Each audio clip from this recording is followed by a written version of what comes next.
সব জীবন যায়, অনেক প্রজা মরলে তবে একটি রাজা রাজ্য পায়।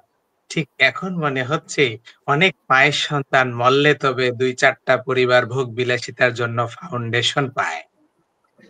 আর আরেকটা কথা বলবো, অনেক কথাই বলেছি দেখেন, কুমিল্লা জেলার মধ্যে কিন্তু আমার ভাই ১ম শহীদ এবং আমার ভাইয়ের ভিডিওটা সারা বিশ্বের মানুষের হৃদয়কে খুবই মর্মাহত করেছে যে একটা বন্ধু টেনে নিয়ে যাচ্ছে আরেকটা বন্ধুকে পুলিশ এভাবে নির্মমভাবে গুলি করে হত্যা করতেছে। প্রত্যেকটা মা-বাবা, প্রত্যেকটা মানুষের মনে নাড়া দিয়েছিল। সেই আমার ভাইকে শহীদ হওয়ার পরে কুমিল্লা জেলার উপর দিয়ে এবং আমার চান্দিনা জেলা উপজেলার উপর দিয়ে প্রত্যেকটা উপদেষ্টা যায়। প্রত্যেকে যায়। যত জনই ঐদিকে ঢুকে আমার চান্দিনা উপজেলা দিয়ে যেতে হয় এবং একটা উপজেলায় শুধু আমার ভাই একাই শহীদ। গত বছরে ৫ই আগস্টের পরে ৮ই সেপ্টেম্বর সার্কিট হাউসে যখন আসিফ মাহমুদ ভাই ডেকেছিল শহীদ পরিবারদেরকে, আমার মা কান্না করে বলেছিল, "বাবা তোমাদের ডাকে আমার সন্তানকে ঘরে রাখতে পারিনি। যদি সময় পাও আমার ছেলের কবরটার পাশে একটু যেয়ে দাঁড়ায়ও।" আসেননি। আজকে ১.৫ বছর হয়ে গেছে। কিন্তু উনি হাজারো বার উনার গ্রামে গেছে। আমার পাশের উপজেলা উনি আসেননি। নাহিদ ভাই যখন উনার বাসায় আমাদেরকে ডেকেছিলেন ২ অক্টোবরে আমার মা একই কথা বলেছিল, "বাবা তোমাদের জন্য তোমাদের ডাকে আমার সন্তানটাকে ঘরে রাখতে পারিনি। তোমরা একটু যাইও আমার ছেলের কবরটার পাশে দাঁড়াইও।" আমি নিজে সার্জিস ভাইকে বলেছি, মুক্তিযুদ্ধ উপদেষ্টাকে বলেছি। প্রত্যেকটা উপদেষ্টা 70% উপদেষ্টা আমার চট্টগ্রাম বিভাগের আমার উপজেলার উপর দিয়ে যায়। কেউ আজ পর্যন্ত আমার ভাইয়ের কবরটার পাশে গিয়ে দাঁড়ালো না। এর থেকে দুঃখজনক, এর থেকে ধিক্কারজনক আর হতে পারে বলে আমি মনে করি না। এবং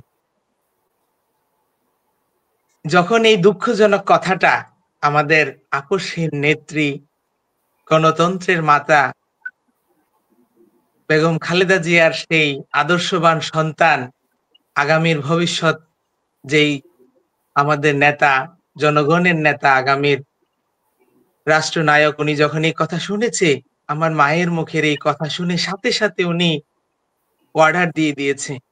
যে কি বলে একজন শহীদের কবরের পাশে গিয়ে কেউ দাঁড়ালো না।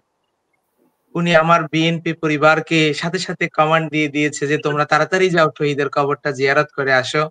আমি ওনাকে এবং কি আমরা বিএনপি পরিবারকে অসংখ্য ধন্যবাদ জানাই।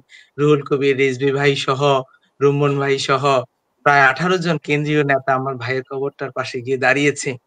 আমার মাও তাদের কাছে কৃতজ্ঞতা প্রকাশ করেছেন এবং কি আসিফ ভাইকে আমি এটাও বলেছিলাম বারবার, নাহিদ ভাইকে টেক্সট করেছি, সার্জিস ভাইকে টেক্সট করেছি। আমার কাছে এখনো তাদের কমিউনিকেশন গুলো আছে যে আমার ভাইয়ের কবরে যাওয়ার জন্য ১ হাত রাস্তা নাই। একটু ব্যবস্থা করেন। আমি এর আগের টকশোতেও বলেছিলাম যে আমার ভাই একজন শহীদ। তার কবরে যাওয়ার জন্য একটু রাস্তা নাই। তাদের কাছে রাস্তা ভিক্ষা চেয়েছিলাম। কিন্তু তারা একজন শহীদের কবরে যাওয়ার জন্য এক মুঠো রাস্তাও তারা দিতে ব্যর্থ হয়েছে। কিভাবে বলবো? যখন তারেক রহমান এই কথা শুনেছে উনি বলেছে, "আমি যত টাকা লাগে আমি বিএনপি পরিবার থেকে দিয়ে রাস্তা করে দিব।" আমরা তাদের কাছে কৃতজ্ঞ। আসলে কি জানেন ওই যে আন্টি বলেছিল যে যার নুন খাবো তারই গুণগান গাইতে হয়। বিপদে যে পাশে এসে দাঁড়ায়। এই যে আন্টির ছেলের যে ক্যান্সার হয়েছে আমি যতটুকু জানি প্রায় ৩৫ লাখ টাকার উপরে আন্টি টাকাটা মেনশন করেনি। বিএনপি পরিবার থেকে হাত বাড়িয়েছে। তো তারা চেষ্টা করতেছে মানুষের পাশে দাঁড়ানোর জন্য। যেমন আমার ভাইয়ের কবরের পাশে গিয়ে দাঁড়িয়েছে এবং আন্টি জারতাস পাবিন আন্টি যেরকম বলল যে উনার ছেলের গেজেট করেছে উনি, আমি, হাসান আঙ্কেল সহ আমরা ৫ জন পরিবার দৌড়াইয়া, দৌড়াইয়া আমাদের প্রত্যেকের উপজেলায় মিনি স্টেডিয়ামের জন্য আমরা গেজেট করেছি। ৩-৪ মাসের উপরে প্রায় ৬ মাস দৌড়াইয়া গেজেটটা করেছি। আসিফ ভাইকে যেয়ে বলেছি যে, "ভাই একটু আপনি যাইয়েন এই খেলার মাঠটা উদ্বোধন করে আমার ভাইয়ের কবরটার পাশে গিয়ে দাঁড়াইয়েন।" তাদের সময়ই হয়নি। তাহলে আমি এর আগের টকশোতেও বলেছিলাম যে, "দেখেন যারা এই ৮০০ পরিবারের ৮০০ মায়ের সন্তানের রক্তের উপরে দাঁড়িয়ে আজকে তারা ক্ষমতায় গিয়েছে তারা আজকে সে ৮০০ পরিবারের পাশে দাঁড়াতে পারে নাই। আর একেকটা আসনে ৩ লাখ ৪ লাখ মানুষ আছে। আমাদের 800 পরিবারের প্রতিনিধি হতে পারেনি, তারা কিভাবে 4 লাখ মানুষের প্রতিনিধি হবে, 4 লাখ 5 লাখ মানুষের দুঃখ দুর্দশার কথা শুনবে? আমি জাতির কাছে প্রশ্ন রেখে গেলাম। আরেকটা ধন্যবাদ। কথা বলবো, আরেকটা কথা বলে শেষ করব। আসিফ মাহমুদ ভাই একদিন বলেছিল কয়েকদিন আগে একটা পোস্টে যে একটা মানুষ নির্বাচন করতে গেলে 20 কোটি টাকা লাগবে কমপক্ষে। এটা 10 সবাই কোটি 20 দেখেছেন। কোটি টাকা, কম করে হলো 20 কোটি, 10 কোটি 20 কোটি 20 টাকা কোটি টাকা লাগবে। লাগবে। তাহলে আমি যারা আন্টি ওই যে সাইমের মা বলেছিল যারা ছাত্র হোস্টেলে থাকতো, আমি নিজেও একটা পাবলিক ইউনিভার্সিটি থেকে পড়ে এসেছি। আমিও হোস্টেলে থেকেছি। আমি জানি যে হোস্টেল লাইফ গুলো বা তাদের জীবন লাইফ গুলো কেমন কাটে। তাহলে আমি জাতির কাছে আরেকটা প্রশ্ন রাখতে চাই, যারা এখন নির্বাচন করতে যাবে, তারা এখন এই 20 কোটি টাকা কোথায় পাবে? তাদের জন্য কি কেউ কি কারো ভাইয়েরা চেরাগ রেখে গেছে? নাকি কারো বন্ধুরা চেরাগ রেখে গেছে?